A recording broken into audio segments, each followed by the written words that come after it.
Assalamu alaikum wa rahmatullahi ta'ala wa barakatuh. Yau za mu yi bayani ne akan derive quantities and unit. Kamar yadda na yi bayani a bidiyo na baya, na ce derive quantities ne wanda ake samun su idan kai combining ɗin fundamental quantity guda biyu ko sama da haka. So yau za mu gani.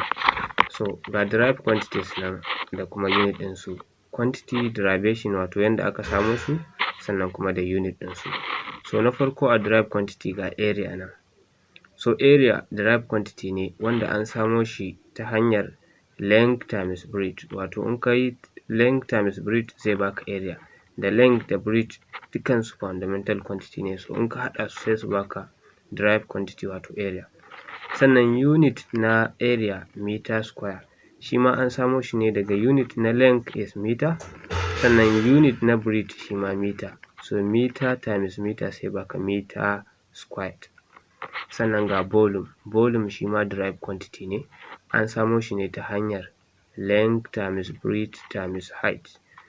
So unit ɗinsa kuma meter cubed.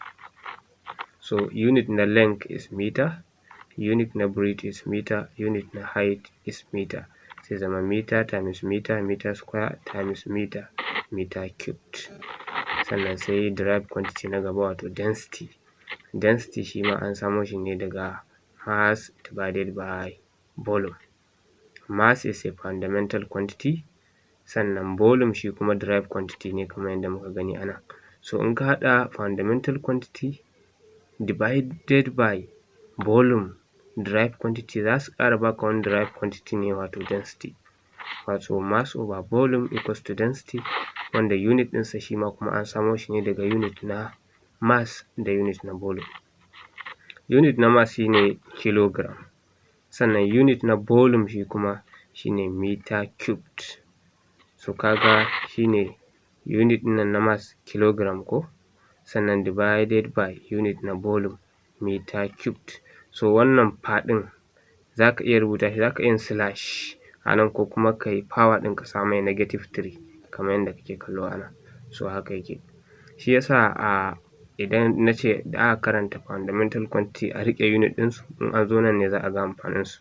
Yawwa, to ga speed shi ma derive quantity ne, wanda an samo shi ne daga distance over time. So distance is a fundamental quantity wanda unit ɗinsa shi ne meter. Sannan time shi ma fundamental quantity ne, unit ɗinsa second.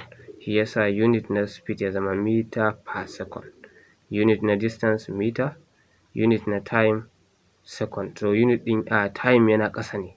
In ka ɗago shi sama ko ka yi slash ko kuma ka yi power -1 ɗin nan, haka zai kasance. Yawwa, so ga derive quantity na gaba shi ne velocity. So kaga velocity an samo shi daga displacement over time.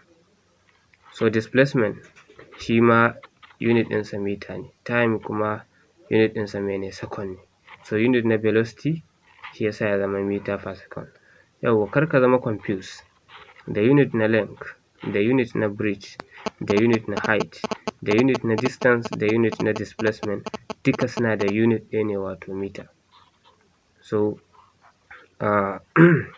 wannan shi ne first part na derive quantity. Za mu ƙara ci gaba mai second part